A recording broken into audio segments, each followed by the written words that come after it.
Assalamualaikum. Dengan Miss Sakti lagi nih. Oke, kita lanjut ke soal-soal SMP ya. Oh iya, jangan lupa yang masih belum mengerjakan latihan untuk di rumah, cobalah latihan tersebut dan kirim ke kolom komentar. Oke, Miss tunggu ya. Let's study. Perhatikan baik-baik, pay attention. Latihan soal SMP. Arrange the words into the correct sentence. Menyusun kata-kata ke dalam bentuk kalimat yang tepat. Masih soal seputar menyusun kalimat-kalimat atau kata yang masih jumble ya. Oke? Perhatikan number 1. When I studying English last night, was you came. Ini bentuk kalimatnya masih belum tersusun dengan rapi.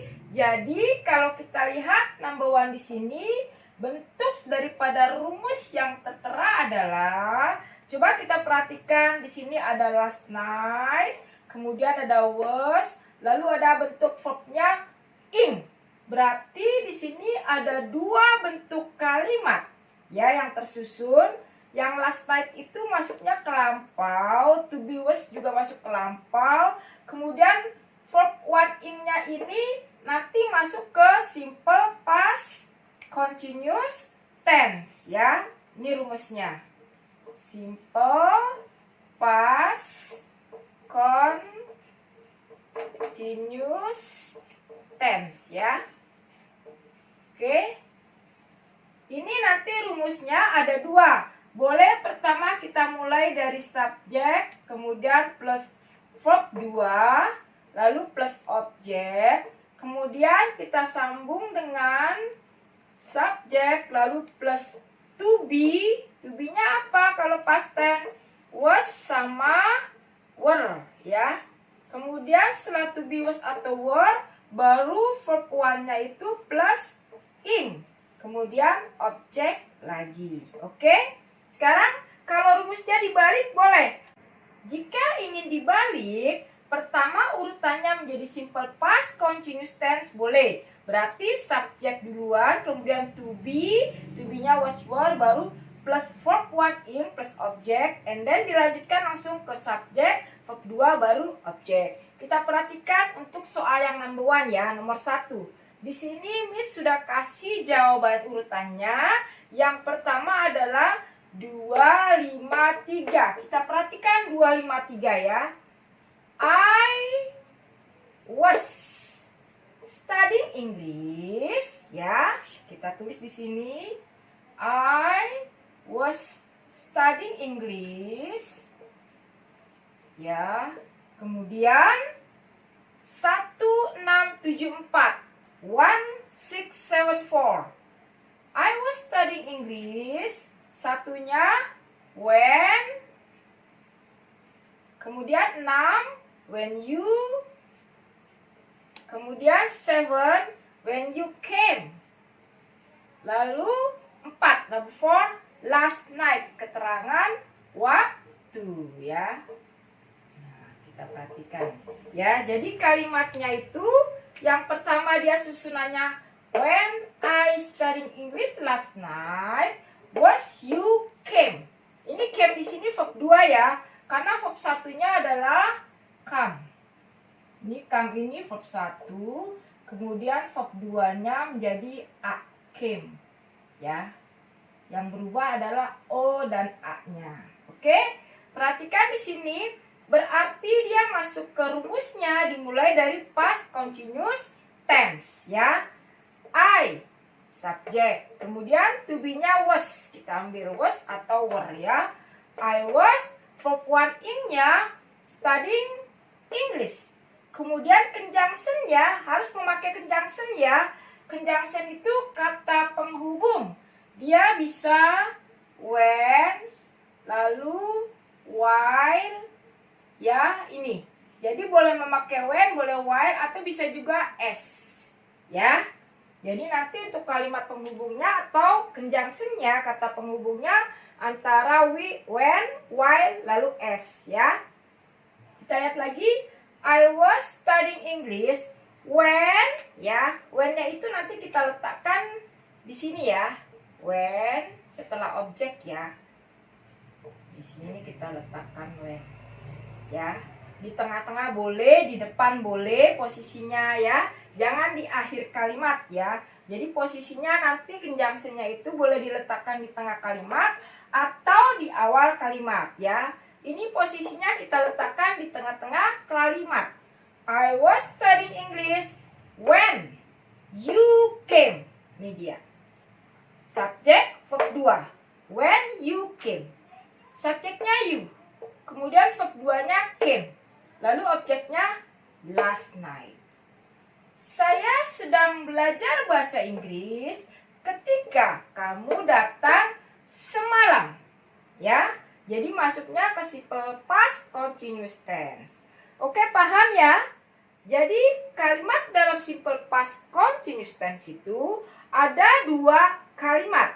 Kalimat yang pertama boleh didahulukan oleh simple past tense, yaitu rumusnya subjek, verb 2, lalu objek. Kemudian kata penghubungnya atau conjunction-nya boleh when, while, atau as ya. Posisi conjunction ini nanti boleh di awal atau boleh di tengah kalimat.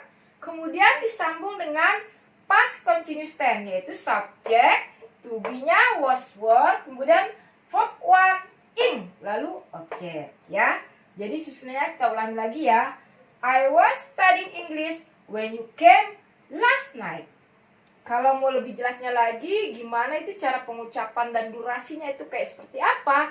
Saksikan terus aja nanti episode selanjutnya ya. Kita lanjut number 2. See that will I come to meeting sure this the evening. Ya, masih belum kompak atau pas ya. Jadi masih rancu atau masih jambal. Urutannya di sini Miss sudah susun. Pertama 5 2 9 3. Kita perhatikan 5 2 9 3-nya ya. I, 2-nya am, kemudian 9-nya sure. I am sure atau I am sure. See.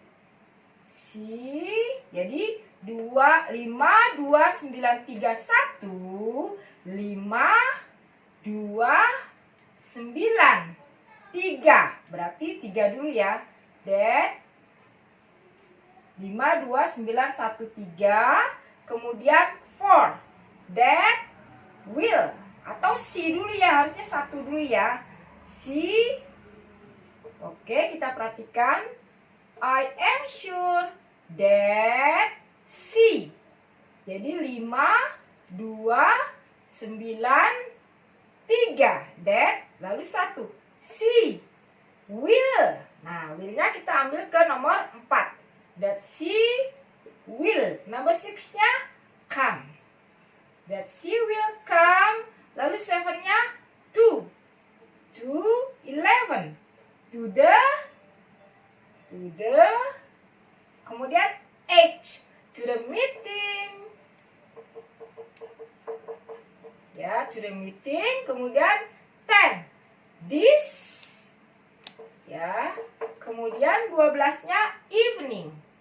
Jadi nanti ini masuknya ke simple future tense ya. Simple future tense. Yaitu waktu di masa akan datang atau sesuatu belum terjadi ya.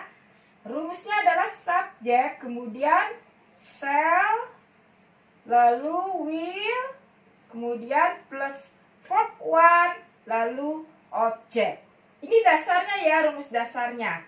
Nanti kalimatnya diperjelas dengan keterangan lagi atau objek lagi, itu nggak masalah. Yang penting dasarnya sudah ada. Subjek, shall atau will, lalu verb 1 plus objek. Kita perhatikan dulu rumus dasarnya dari subjek. Subjeknya kita ambil dari see. Kemudian will. Verb 1-nya come. Lalu objeknya to the meeting this evening. Kita tambah dengan keterangannya I am sure that she will come to the meeting this evening. Jadi malam ini tuh belum terjadi ya. Jadi kita masih nunggu malam nanti ya. Oke, jadi susunannya adalah subject, shall atau will plus verb 1 plus object ya. I am sure that she will come to the meeting this evening. Oke? Paham ya? Sudah mengerti ya? Dan ini biasanya shall ini nanti dipergunakan hanya untuk we dan I saja. Tapi kalau will ini untuk subjek apapun jenisnya boleh memakai will ya. Jika kita ingin memakai shall hanya untuk subjek yang berbentuk we atau I saja. Paham ya? Oke? Kelanjutan nanti proses apa itu future atau past continuous tense kita bisa bahas atau nanti di next episode yang akan datang. Oke? Sampai di sini dulu. Assalamualaikum.